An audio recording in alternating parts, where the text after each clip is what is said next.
Hey, what's going on, family? Welcome to another masterclass.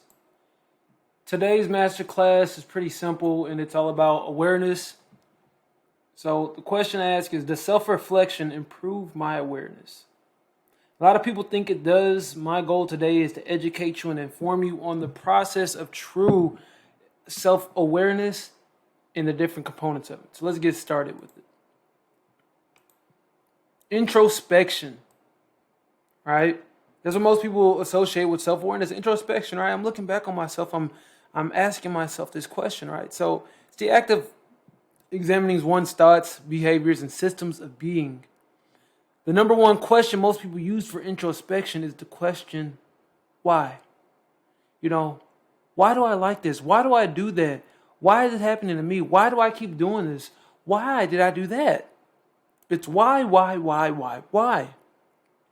And there is this notion that asking the question why is doing what's needed to do as far as being introspective. So let's continue on. Let's see if that's true. Is the question why the best way to extend your self-awareness?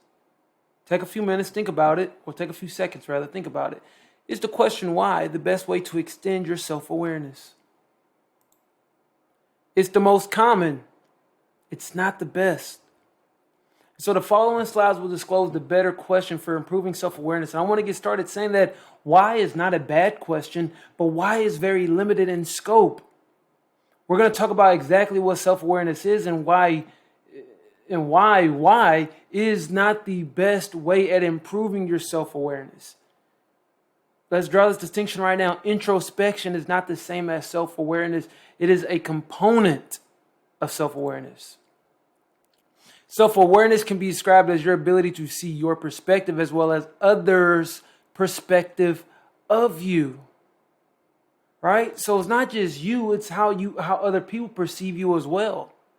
And if we're going to extend or expand our ability to see our perspective and therefore expanding our own perspective and seeing others' perspective and as well as extending the perspectives of others of ourselves, that's gonna cause us to do some changes. Okay? So let's talk about why. Why expand your self-awareness in the first place? So this ability is important to foster because if we wish to be and do more, we must continue to expand our relationship with the world around us. This is what awareness can be boiled down to, right? It is one thing to perceive. It is another to be aware of what's going on within and without. All right, so I can see that there's this car in front of me is going slow. But my awareness begins to expand when I can foresee more around me. I see other cars are stopped. Oh, you know what? There's probably traffic.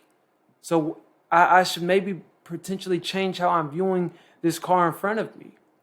And as well as be courteous and aware that when cars are honking, they're not necessarily honking at me. They're honking at the situation. My awareness has expanded, not taking things personally.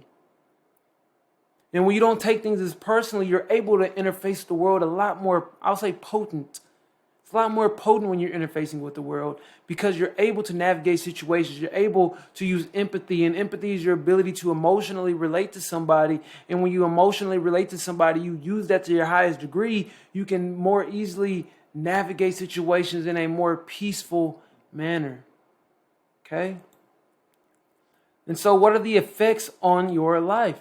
The power behind expanding your self-awareness is improved results when coupled with action plans and goals. And as you begin to understand your relationship with the environment, you can also begin to alter your approach in the ways in which you go after your goals. It increases the potency within the feedback mechanisms of trial and error.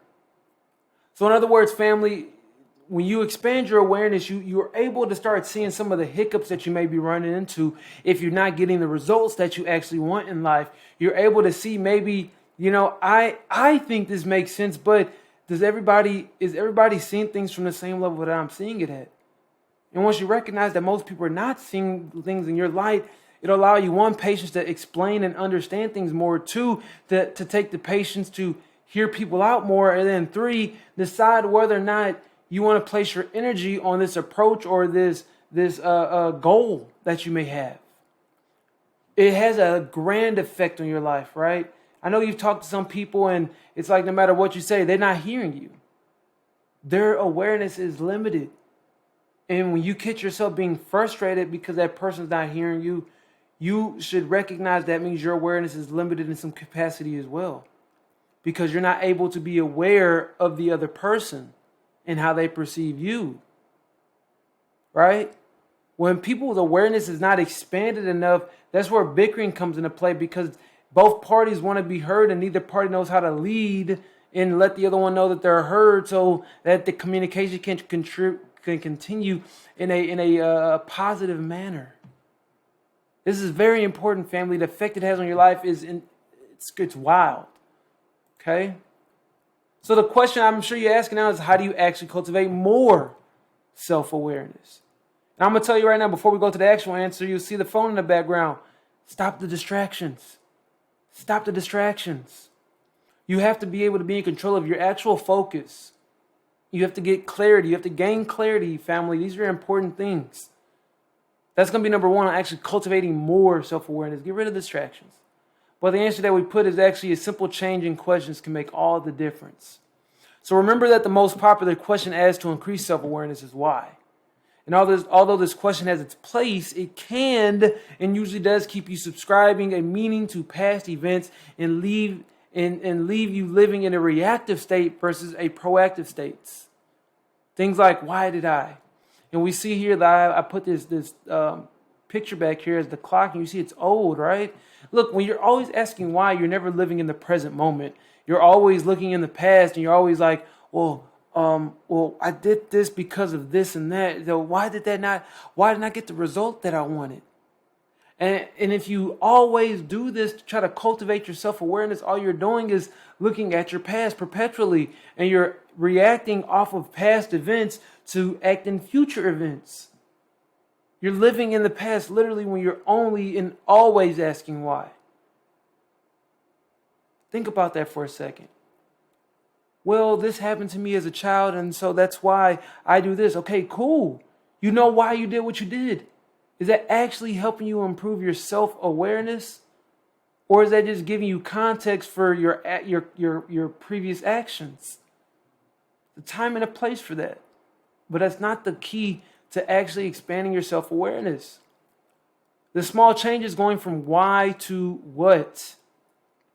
Asking the question what expands your self-awareness because it puts your focus into how it can improve your results, and by default you assimilate what you've learned about yourself in your environment. Let me break that down very fast. When you're saying why, you're always asking like what happened in the past, or what was I doing, or why did I do what I did?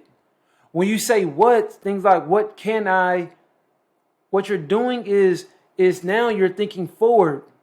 You have an end in mind, and now you're saying, okay, what are the things that I can do to produce that? You're no longer saying, why did I not get that? You're saying, what can I do to produce this?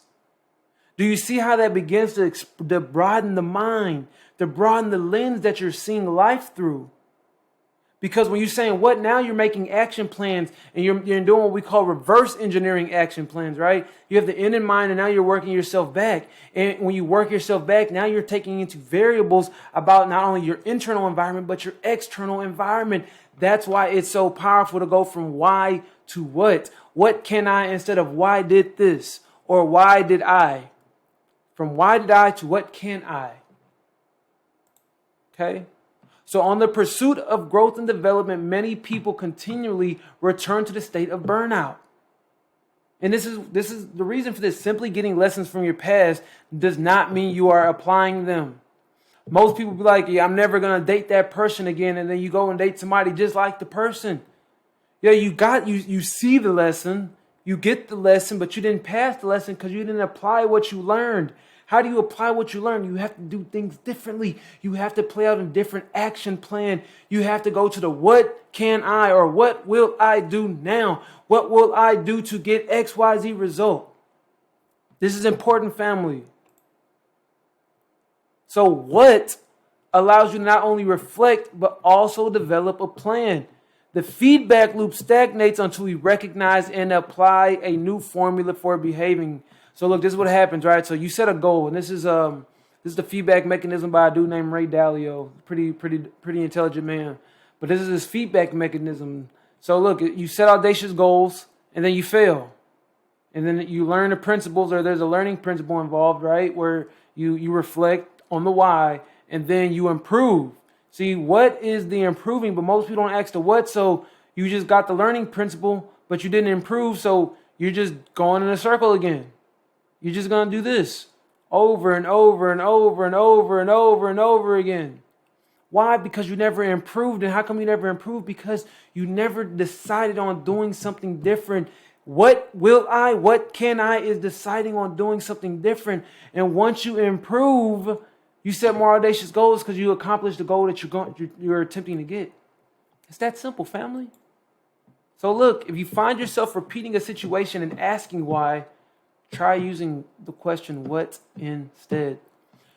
Family, there's going to be a podcast episode out somewhere in this course. Check it out. I'm going to go in detail similar to what I did already, but it's going to be some different nuggets. It's going to be off the dome. There will be any slides. I like actually going without slides because I go down a rabbit hole of different scenarios. So I want y'all to check that out. And remember, before you pick a time, let's have a conversation. Go through all the master classes. I think there's 5 in here, family. There's five videos of material that I think are very beneficial to helping you get on the road to autonomy, improving your life, and ultimately building a conquer-proof life. And if you don't know what that is, go watch all the master classes. Then I want you to schedule a time with me. I will go through how to make a conquer-proof life with the 3P process. All right, family, that's it for the day. I appreciate you all checking this out. Go apply this knowledge. Peace.